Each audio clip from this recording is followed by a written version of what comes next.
திரு சூர்யா வெற்றிகொண்டான், உங்கள் கூட்டணியில் ஏகப்பட்ட அதிருப்தியாமே அதிமுக சொல்கிறாங்க. நெல்லிக்காய் மூட்டைங்கிறாங்க அவங்க கூட்டணியை. அதிருப்தியில் கூட்டணி கட்சிகள் இருக்காங்க. அதோடைய ஒரு சமிக்ஞை வெளிப்பாடு தான் இந்த விசிகா மாநாடு. இந்த ஜெயக்குமார் அவர்கள் சொல்கிறார், நெருப்பு இல்லாமல் புகையுமா? அவருக்கு என்ன பயமா? என்ன பயம்? ஒருவேளை அழைத்த உடனே எடப்பாடி ஓடி வந்து, இல்லை பின்னால் ஒரு 10 பேர் ஓடி வந்து, திரும்பி போகும்போது 6 பேர் காணா போய் அதுலேயும் 4 பேர் தான் கரையை சேருமோ அப்படிங்கிற பயமா? உடனே எங்களை போய் அதில் இந்த மூட்டை அந்த மூட்டை இதெல்லாம் ஒதுக்கி வச்சுருவோம். என்ன நாட்டில் நடந்துருச்சு, என்ன அவர் கூப்பிட்டுட்டாரு, எதுக்கு கூப்பிட்டாரு, முதல்ல அதுக்கே வந்துடுவோம். ஏன் திமுக கூட்டணியில் நான் அழகாக சொல்லியிருக்கேன், இது நம்ம கொள்கை கூட்டணிங்க. இது கொள்கையிலையும் பிரச்சனை இல்லை, கூட்டணியிலையும் பிரச்சனை இல்லை. ஏன்னா இந்த கட்சிகள் எதையுமே முன்னாடி கூப்பிட்டு இந்த கொள்கையை வெளியில் சொல்லுனா எந்த கட்சி கூட்டணியும் இனிமேல் போய் கூட்டணியை சேர முடியாது. என்ன ஏன்னா எங்கள் கொள்கை அதை மாதிரி எல்லாம் மதவெறியோட சுத்துற கூட்டாளம். அந்த கூட்டணியில் போய் இனிமேல் அதிமுக வைக்கல, எது விஜய் கட்சியை வைக்கல. எங்க இந்த கட்சியே இன்னும் வரலீங்க, அது பேரே வைக்கல. அது கூட டெலிவரி பார்க்குறாரு யாரு? நான் தான் சொல்கிறேன், பேரே என்ன வைக்கல, அப்புறம் எங்கே டெலிவரிக்கு வர்றது? அது அப்புறம் வச்சுக்குவோம். இப்போ நான் திரும்பி கேட்குறது, யாரெல்லாம் என்னென்ன சந்தேகம் பண்ண திரும்ப என்ன சொல்லிட்டாரு? ஏங்க வாங்க, இது எல்லாருமே வரலாம், அடுத்த தலைமுறையை பாதுகாப்போம். அதனால் மது விலக்கு நிரந்தரமாக தேவைப்படுது. கூட்டணி மாநாட்டுக்கு ஒரு அழைப்பு கொடுக்குறேன் அப்படின்னு அவர் ஜென்ரலாக ஒரு போர்டு மீட்டிங்கில் பேசினார். போர்டு மீட்டிங்கில் பேசின உடனே அவங்களுக்குலாம் ஒரு பெரிய மகிழ்ச்சி என்னன்னா, ஐயோ அதிமுக கூப்பிட்டாரு, எடப்பாடியை கூப்பிட்டாரு.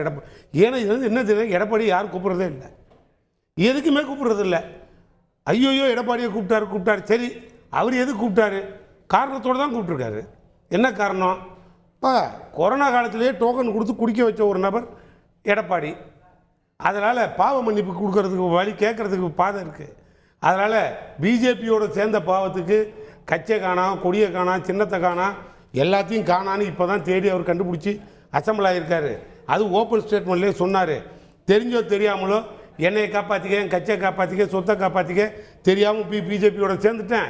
அதுக்காக அவங்க சொன்ன இடத்துலலாம் கையெழுத்து போட்டுட்டேன். அதுக்காக சொன்ன மசோதாக்கெல்லாம் ஆதரவு தெரிவிச்சுட்டேன். பகிரங்க மன்னிப்பு கேட்குறேங்க, சேர்ந்த பாவத்துக்கு பண்ண தப்புங்கன்னு அவராகவே சொன்னார். அந்த கட்சியை தான் மாநாட்டுக்கு கூப்பிடலைங்க, அவரே சொன்னார். யார்? எடப்பாடியே சொன்னார். அங்கே சேர்ந்த பாவத்துக்கு மன்னிப்பு கேட்டார்.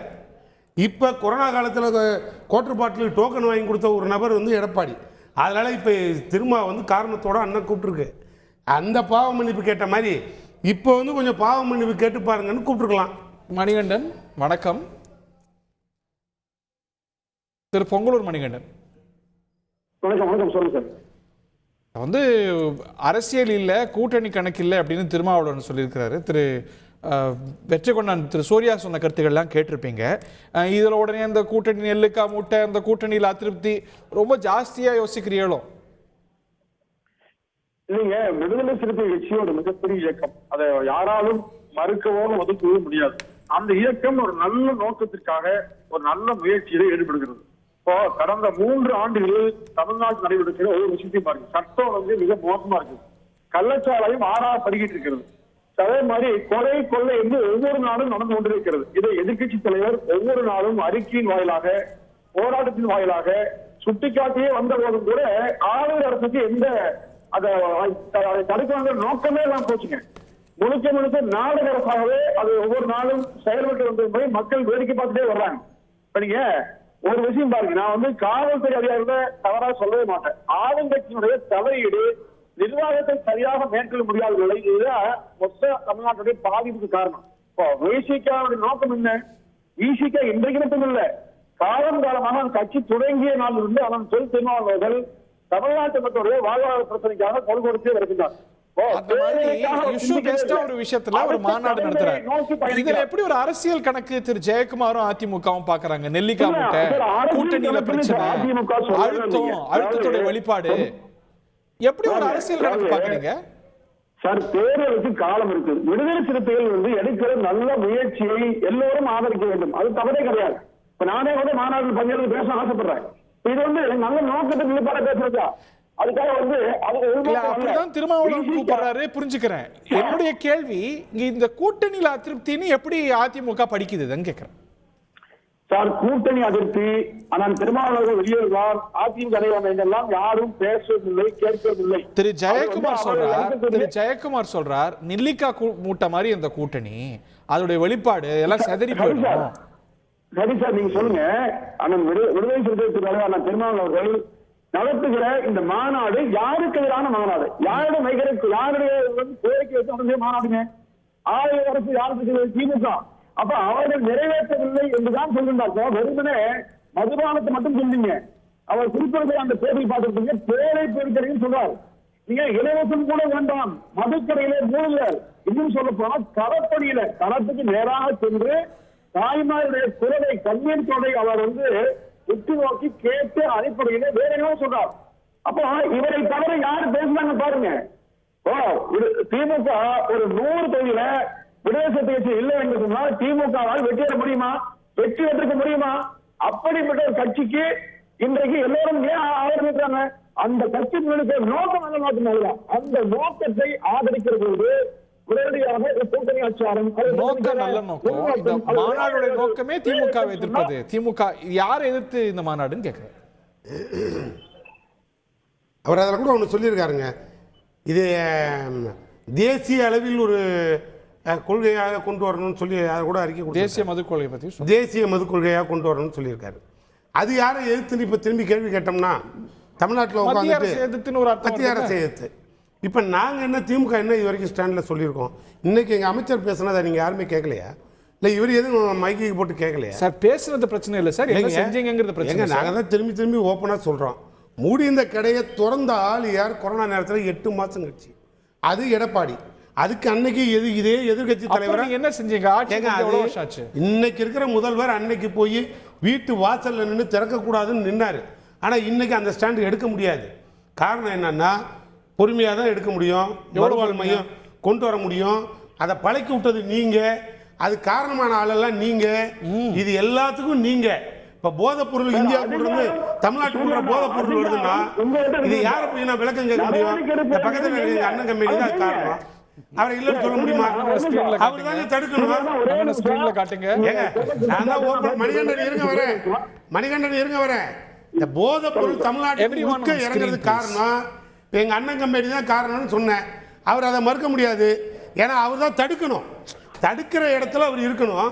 அவர் தடுக்க தவறியதுனால போதைப் பொருள் உள்ளே வந்துருச்சு.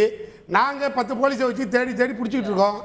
இப்போ அதை மாதிரி நல்லா திருந்தி வந்து நாடு திருந்துற இடத்துல வரும்போது டோக்கன் கொடுத்து குடிக்க விட்ட பெரிய மனுஷன் யாரு? திரு பொங்கலூர் மணிகண்டன், பிறகு திரு டால்பின் ஸ்ரீதர். திரு பொங்கலூர் மணிகண்டன் சார், ஒன்றும் இல்லை, போதைப் பொருட்களை பற்றி நான் சூர்யா சொன்னாங்க.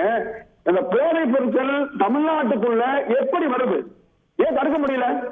அப்ப அந்த பொறுப்பும் கடமை யாருக்கு இருக்குது? சார் சூரியனா, நான் ஒரு விஷயம் சொல்றேன். கடந்த 1 வாரமாக காங்கேயத்திலே அளவுக்கு அதிகமான கொலை கொள்ளை நடந்தது. நான் ஒரு விருப்பம் சொல்றேன், அனுமதிங்க. அந்த காவல்துறை துணை கண்காணிப்பாளர் மாயவன், ஆய்வாளர் விவேகானந்தர், இன்னும் உதவியாளர் எல்லாரும் சேர்ந்து ஒரு மகை ஒரே நாள்ல மிக வேகமா இயங்கி பிடிச்சாங்க. அப்ப அந்த மாதிரி நல்ல அதிகாரிகள் இருக்காங்க. அதே மாதிரி நீங்க எண்ணெயில எல்லா பக்கமுமே நல்ல அதிகாரிகள் அதிகமா